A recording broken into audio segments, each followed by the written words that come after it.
Hello everyone, welcome back. So अभी देखते हैं पार्ट 2 ऑफ द स्काई। क्या क्या देख लिया था हमने। स्काई क्या है, ओके, स्ट्रक्चर ऑफ एटमॉस्फेयर क्या है, किस तरीके से शूटिंग स्टार हमको दिखाई देता है, टूटता तारा दिखाई दिया। सो अगली बार से जब टूटता तारा दिखे विश करे तो जस्ट इमेजिन कि अच्छा ये तो मीटियोर गिर रहा है, कहीं पे it is going to fall and it is going to be known as meteorite. Okay, difference क्या होता है तीनों में, कॉम्पोजिशन ऑफ एटमॉस्फेयर, कौन सी गैसेज हैं, स्कैटरिंग ऑफ लाइट कैसे हो रही है, और हमने बीच में छोड़ दिया था for you to tell me and most of you have told me the right answer कि इसका सही आंसर क्या है। So yes many of you were right, कुछ जो सही नहीं थे। There is the answer for you कि हमारे जो क्लाउड्स हैं वो वाइट क्यों होते हैं, बिकॉज दे स्कैटर एवरीथिंग। आपको कोई भी चीज़ वाइट, जैसे प्रिज्म है, प्रिज्म के अंदर क्या होता है कि जब हम इस तरीके से लाइट को स्कैटर करवाते हैं ना, तो ये वाइट लाइट जाती है और ये वाइट लाइट डिफरेंट लाइट्स के अंदर, डिफरेंट मतलब जो हमारी विजिबल विबग्योर है इसके अंदर ये स्कैटर हो जाती है। और हमारा रेनबो भी हमको तभी दिखाई देता है जब उस तरीके से स्ट्रक्चर्ड स्कैटरिंग होती है। नाउ जब स्कैटरिंग अगर पूरा एक रैंडम स्कैटरिंग हो, जब ये रिफ्लेक्ट हो जाए रिफ्लेक्शन की वजह से, ठीक है, cloud are white because they reflect the light of the sun. तो इसीलिए लाइट डिफरेंट रेनबोज से बनी हुई होती है और जब वो सारी एक साथ आ जाती है तो हमको वाइट लाइट दिखाई देती है। ठीक है, सन येलो क्यों अपीयर होता है, because it send out more yellow light than the other colour, इसलिए वो हमको येलोइश कलर के अंदर दिखाई देता है। क्लाउड बिल्कुल वही कलर जो उन पे आता है उसको रिफ्लेक्ट कर देते हैं, मतलब वो जो पूरा स्पेक्ट्रम जो पूरा विजिबल वाला है वो जब क्लाउड पे जाता है तो ये क्लाउड क्या करता है, उसको रिफ्लेक्ट कर रहा है। दिख रहा है आपको, see this is reflecting it, reflection हो रहा है।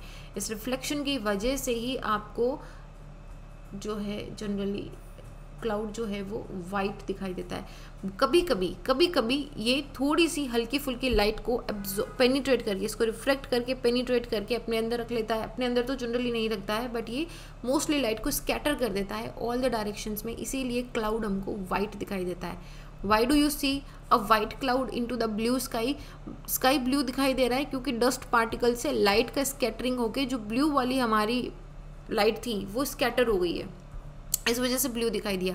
यहाँ पे क्या हो रहा है, पूरी जो लाइट है, पूरी वाइट लाइट को, पूरा जो स्पेक्ट्रम है विजिबल वाला, इसको ये रिफ्लेक्ट कर रहा है, रिफ्लेक्शन की वजह से मुझे वाइट दिखाई दे रहा है। Okay, then a very very important point कि हमारी अर्थ का टेम्परेचर कैसे मेंटेन रहता है। Before we go into the earth का हीट बजट, मैं आपको थोड़ा सा मून पे लेके चलती हूँ। चलो आज चांद पे चलें। तो मून पे जब चली तो मून का ना एटमॉस्फेयर नहीं है, मून में कोई एटमॉस्फेयर नहीं है, there is no air on that, it's completely a barren land, कुछ नहीं है वहाँ पे। तो क्या होता है कि जैसे ही सोलर लाइट आती है, इसको हिट करती है, ये गर्म होता है, और जैसे ही सनलाइट नहीं रहेगी ये इसको वापस री रेडिएट कर देगा और ये ठंडा हो जाएगा। इसीलिए मून का टेम्परेचर जो है वो जब सूर्य दिख रहा होता है तो एक्सेसिवली होता है, जब सन नहीं होता है तो एक्सेसिवली लो होता है। ठीक है, अच्छा, मून के अंदर कुछ ऐसे क्रेटर्स भी हैं जिनमें कहा जाता है कि वहाँ पे शायद वाटर आइस हो सकता है। मतलब this was a portion of my research also, जब मैं रिसर्च के अंदर थी before joining to the UPSC. तो उस वक्त पे क्या होता है, देखो क्या होता है, क्रेटर्स क्या होते हैं, खड्डे होते हैं। मून के अंदर कुछ ऐसे खड्डे हैं जो परमानेंटली डार्क हैं, जिन पे permanently they are all the time in the dark, उन पे किसी तरीके की सोलर इंसोलेशन, सोलर लाइट नहीं होती है।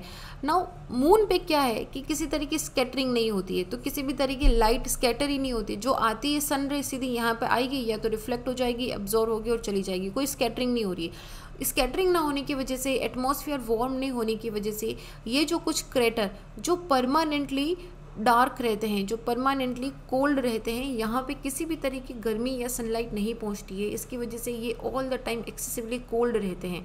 और ये ऐसे एरियाज़ हैं जहाँ पे हमेशा कोल्ड होने की वजह से देयर हैज़ बीन सेड कि some signatures of water ice might be found, क्योंकि हो सकता है कि किसी मीटियोर के फॉल होने से या किसी भी दूसरे मैकेनिज्म से अगर कभी वहाँ पे वाटर आइस आया है तो वो वहाँ पे उसी सिचुएशन में कैप्चर्ड होके रह गया होगा। तो हालांकि स्टिल क्योंकि ये बहुत डार्क हैं तो आप इसको देख नहीं पाते हो, so we use the microwaves. यहाँ पे माइक्रोवेव जो हमारी वेव है उसको हम यूज़ करते हैं यहाँ पे। And you that is a different thing. What I am trying to tell you कि ये एटमॉस्फेयर है हमारा जो हमको प्रोटेक्ट करता है बहुत सारी चीज़ों से, मीटियोर से प्रोटेक्ट करता है, यूवी रेडिएशन से प्रोटेक्ट करता है। सिमिलरली ये अर्थ को एक्सेसिवली गर्म या एक्सेसिवली ठंडा होने से भी प्रोटेक्ट करता है। ये प्रोटेक्शन कैसे चलता है, ये एटमॉस्फेरिक हीट बजट होता है।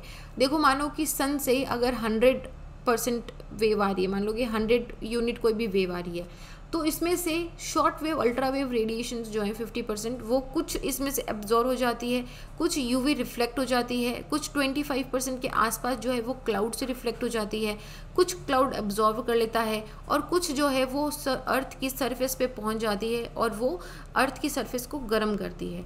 नाउ यहाँ पे एक कॉन्सेप्ट आता है स्पेसिफिक हीट का। स्पेसिफिक हीट क्या होती है, देखो फिर से एक एग्जांपल दूंगी।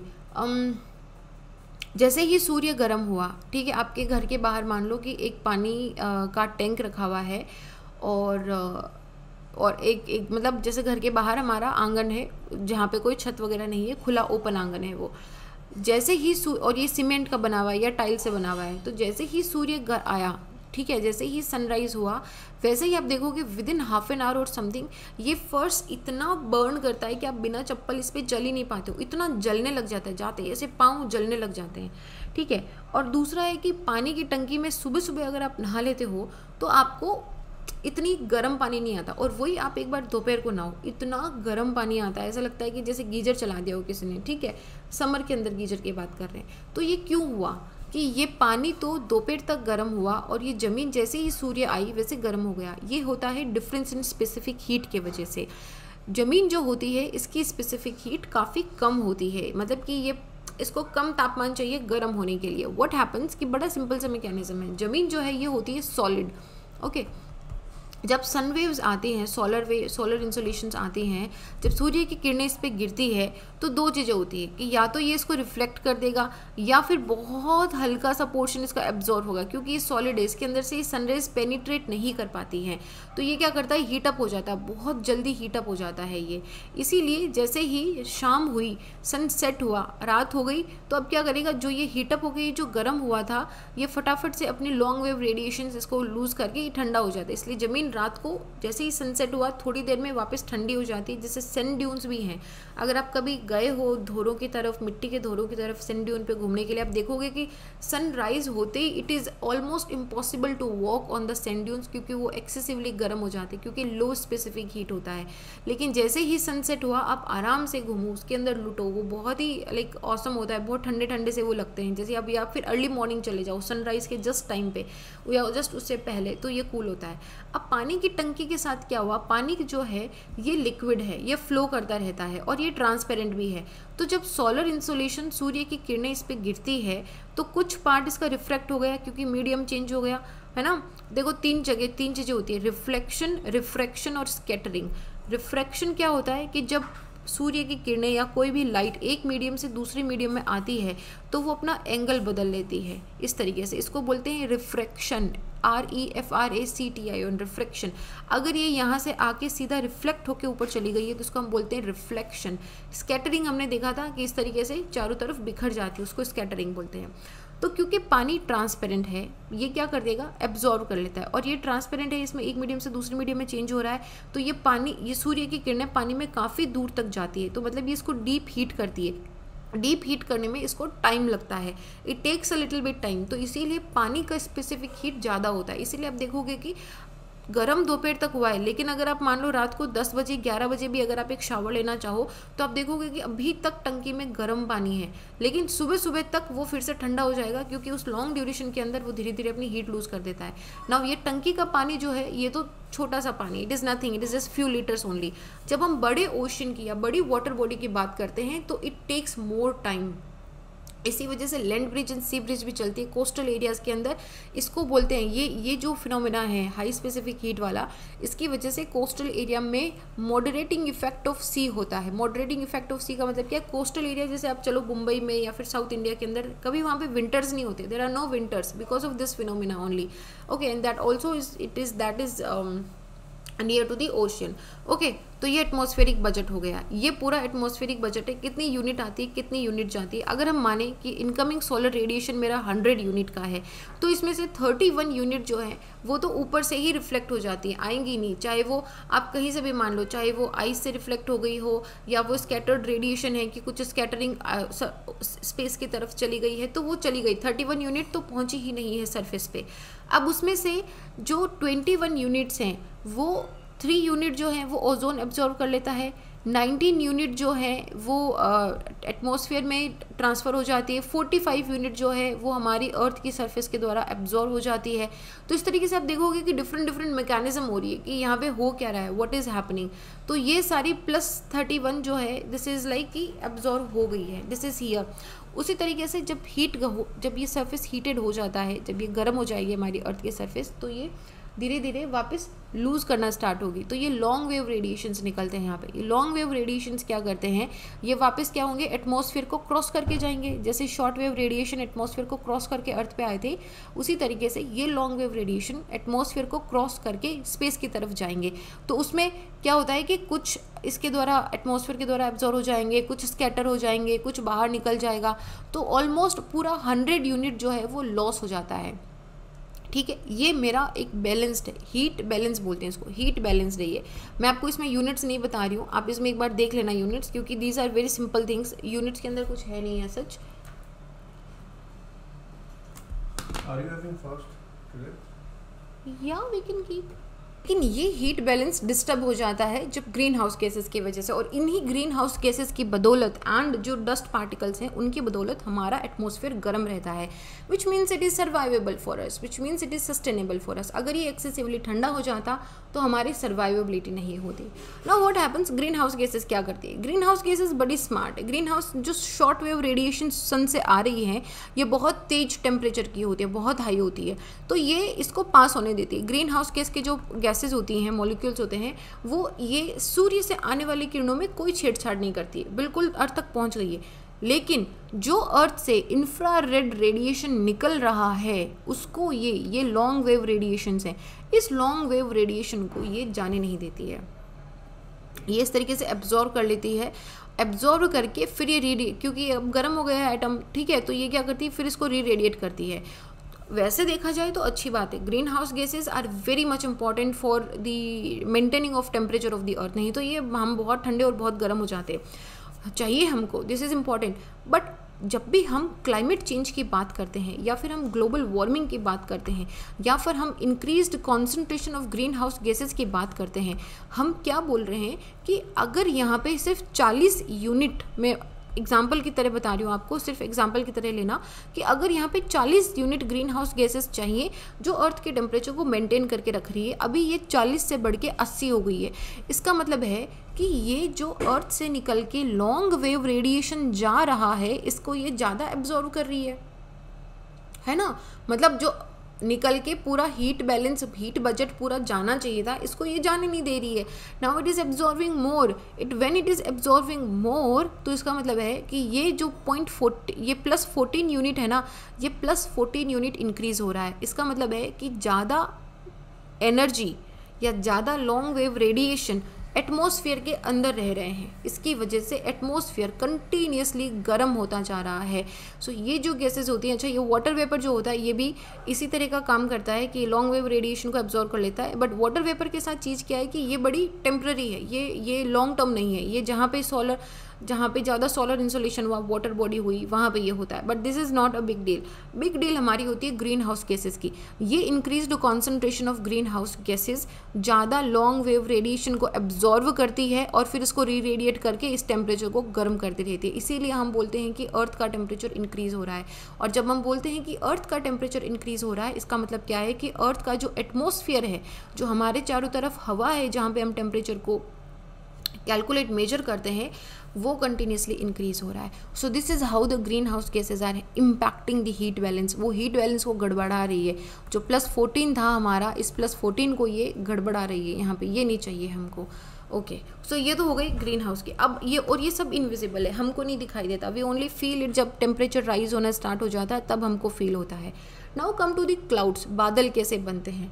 बहुत सिंपल मैकेनिज्म है कि बादल कैसे बनते हैं कि पानी है, इवोपरेट होगा, इवोपरेट होके जो भाप उठी है ऊपर, वो ऊपर जाएगी वातावरण में, ठंडी होगी, क्लाउड बनेगा। Perfectly fine, this is how it goes. In simple word ऐसे ही चलता है। थोड़ा सा डीप डाइव करते हैं। क्या होता है? पानी है, पानी देखो हमारा ना डिफरेंट स्टेजेस ऑफ मैटर होता है कि पहले ये आइस होता है, ये लिक्विड होता है, ये वेपर होता है। एक फॉर्म से दूसरी फॉर्म में चेंज होने के लिए हमेशा या तो हीट का एडिशन होगा या हीट का सब्ट्रैक्शन होगा। ऐसे मान लो कि आइस से मेल्ट होके लिक्विड में जाने के लिए ये आइस कुछ हीट को एब्जॉर्व करेगा, energy heat taken from the environment, ये वातावरण से कुछ तापमान को अपने अंदर ग्रहण करेगा और उसके बाद में ये मेल्ट होगा और लिक्विड स्टेज में जाएगा। तो इसका मतलब है कि जब मैं लिक्विड स्टेज को वापस मैं फ्रीज करूँगी, ठीक है, वापस वो लिक्विड स्टेज अगर पानी बर्फ़ में बनेगा तो ऐसे में कुछ एनर्जी जो इसने ग्रहण करी थी बर्फ़ से पानी बनने में, वो एनर्जी यहाँ पे रिलीज़ होगी, बैलेंस बनेगा, ठीक है।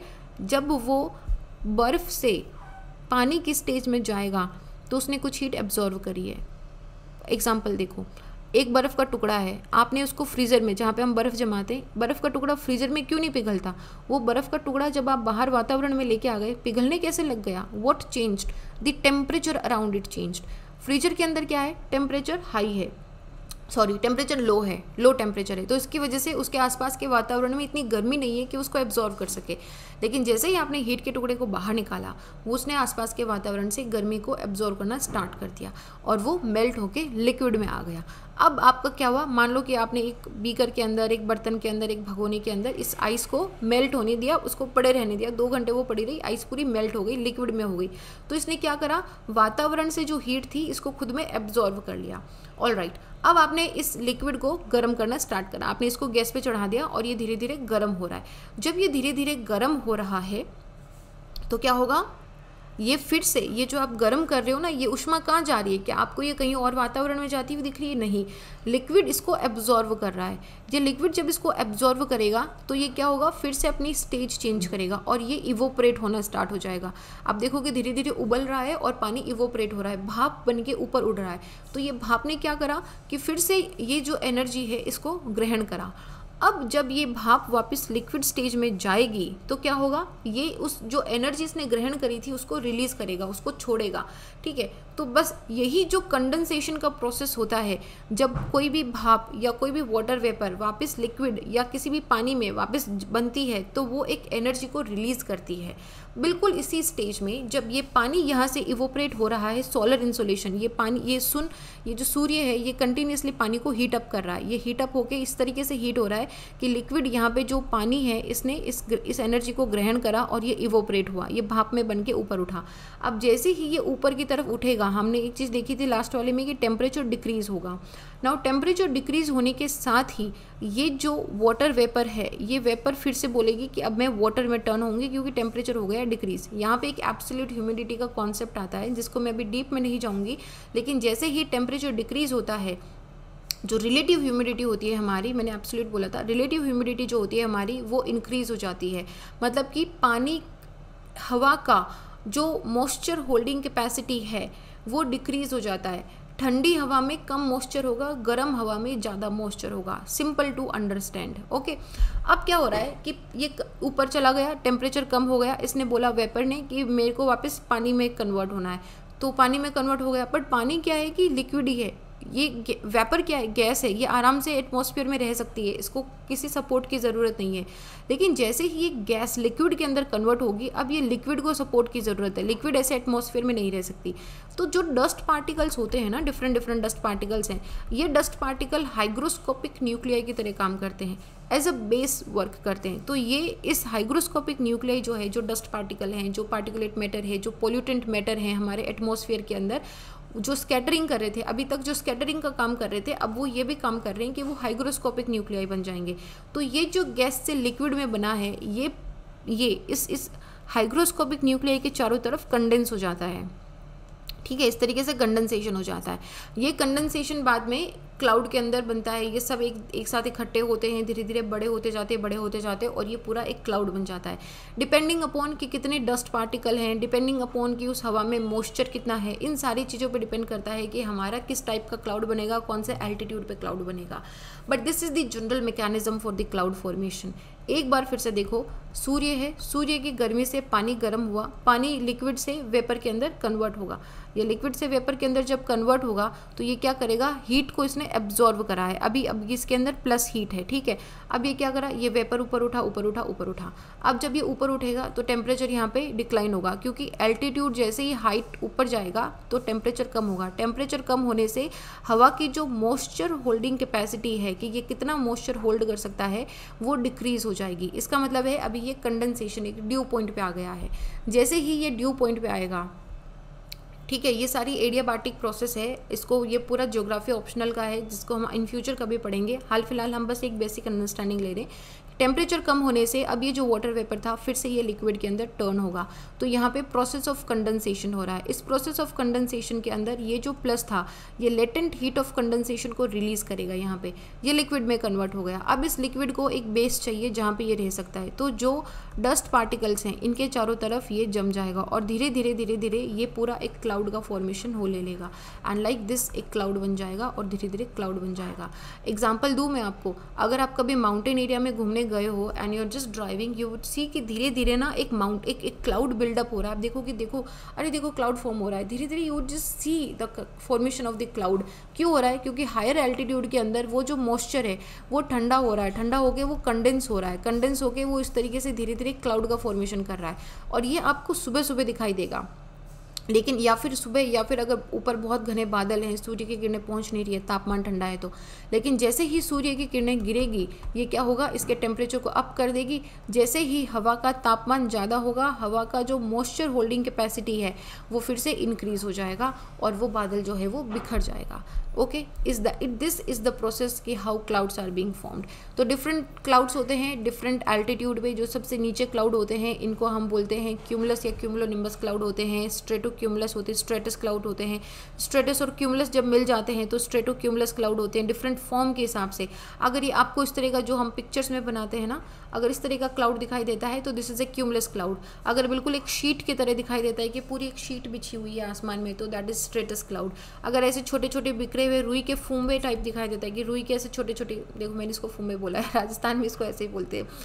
तो अगर ये इस तरीके रुई के छोटे छोटे टुकड़ों की तरह दिखाई देता है तो ये एल्टोक्यूमुलस होता है। ठीक है, ऊपर थोड़ा सा जो ये इसको सिरोक्यूमुलस होता है। सीरियस क्लाउड होते हैं जो सबसे ऊपर हाई एल्टीट्यूड में होते हैं।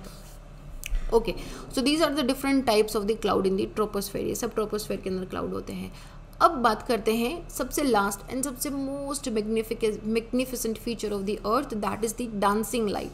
डांसिंग लाइट क्या होती है? इनको हम अरोराज या फिर हम लोग इसको डिफरेंट नाम से भी बुलाते हैं। ये इस तरीके से दिखती है। जनरली ये आपको इक्वेटर पे, ट्रॉपिकल टेम्परेट एरिया पे नहीं दिखेगी। ये हमको दिखती है आर्कटिक सर्कल से ऊपर, जो हमारे पोलर एरिया हैं उसके आसपास हमको दिखाई देती है। बनती कैसे हैं, इनका मैकेनिज्म सबसे इंपॉर्टेंट है टू अंडरस्टैंड कि how we are seeing these aurora lights.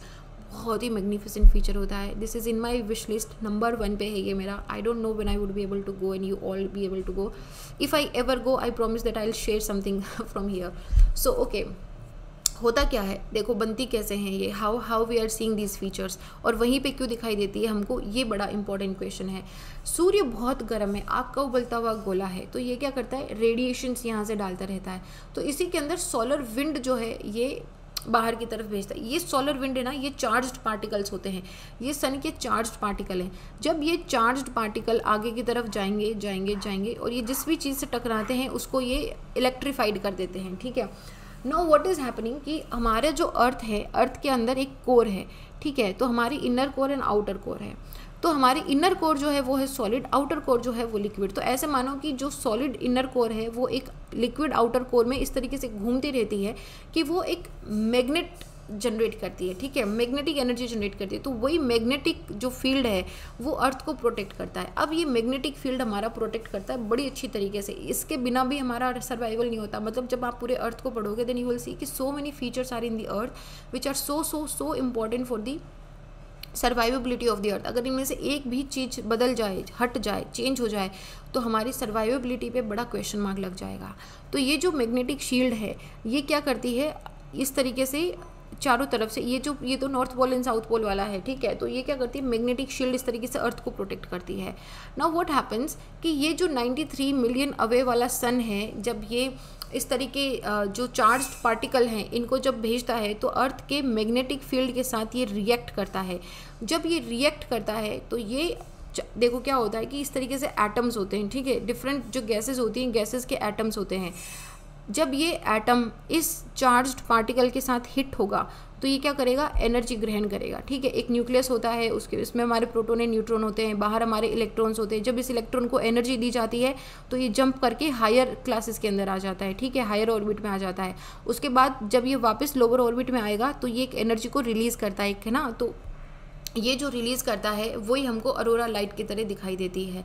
ये जब सन किसी एटम को स्ट्राइक करता है या मॉलिक्यूल को स्ट्राइक करता है तो उसके एटम को एक्साइट कर देता है। इसका मतलब क्या हुआ कि वो हायर ऑर्बिट के अंदर आ गया है। इसका मतलब हुआ कि जो इलेक्ट्रॉन इनसर्किल कर रहा था न्यूक्लियस के ऑर्बिट को, वो हायर ऑर्बिट में आ गया है। ये हाई एनर्जी ऑर्बिट में रहेगा कुछ देर और उसके बाद ये वापस अपनी लोअर एनर्जी ऑर्बिट में जब जाता है तो ये एक पार्टिकल ऑफ लाइट और फोटोन को रिलीज़ करता है। ये पार्टिकल ऑफ लाइट और फोटोन जो है ये हमको अरोराज की तरह दिखाई देता है। But you see there are different colours, जैसे नियॉन कलर दिखेगा आपको, ऑरेंज कलर दिखेगा, डिफरेंट कलर दिखाई देते हैं।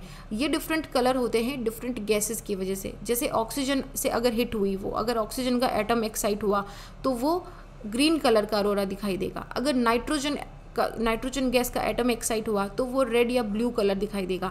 तो इस तरीके से डिफरेंट कलर्स हमको दिखाई देते हैं। और ये अरोरास जो हैं आपको जनरली आप देखोगे तो आपको एक शेप के अंदर दिखाई देते हैं। ये जनरली एक शेप होती है और इनकी जो शेप होती है वो अर्थ के मैग्नेटिक स्फीयर के बराबर की शेप होती है। और ये हमको वहीं पे दिखाई देते हैं पोलर के पास, क्योंकि वो एक एरिया है जहाँ पे सबसे ज़्यादा ये interaction between the solar wind and the earth atmosphere होता है।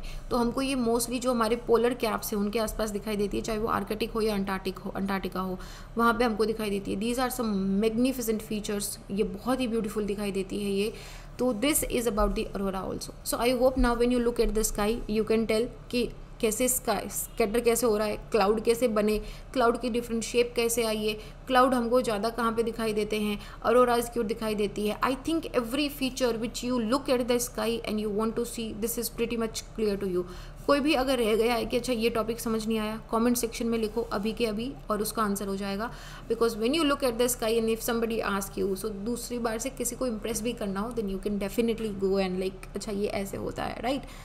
Don't forget to give me the credit. Okay, awesome. So this is it. We'll keep coming with such interesting feature. अगली बार हम चलेंगे शायद फॉरेस्ट के अंदर, maybe will take a trip to Uttarakhand और maybe will take a trip to Himalayas also, कि क्या क्या डिफरेंट फीचर्स हमको दिखाई देते हैं।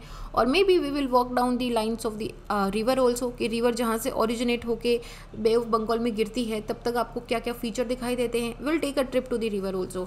सो will just keep taking trips. अगर आपके पास इसी तरह का कोई क्वेश्चन है, कुछ इंटरेस्टिंग टॉपिक है which you think we should explain in here in a very interesting manner, right down in the comment section. We are open for suggestions and this is it. Jai Hind.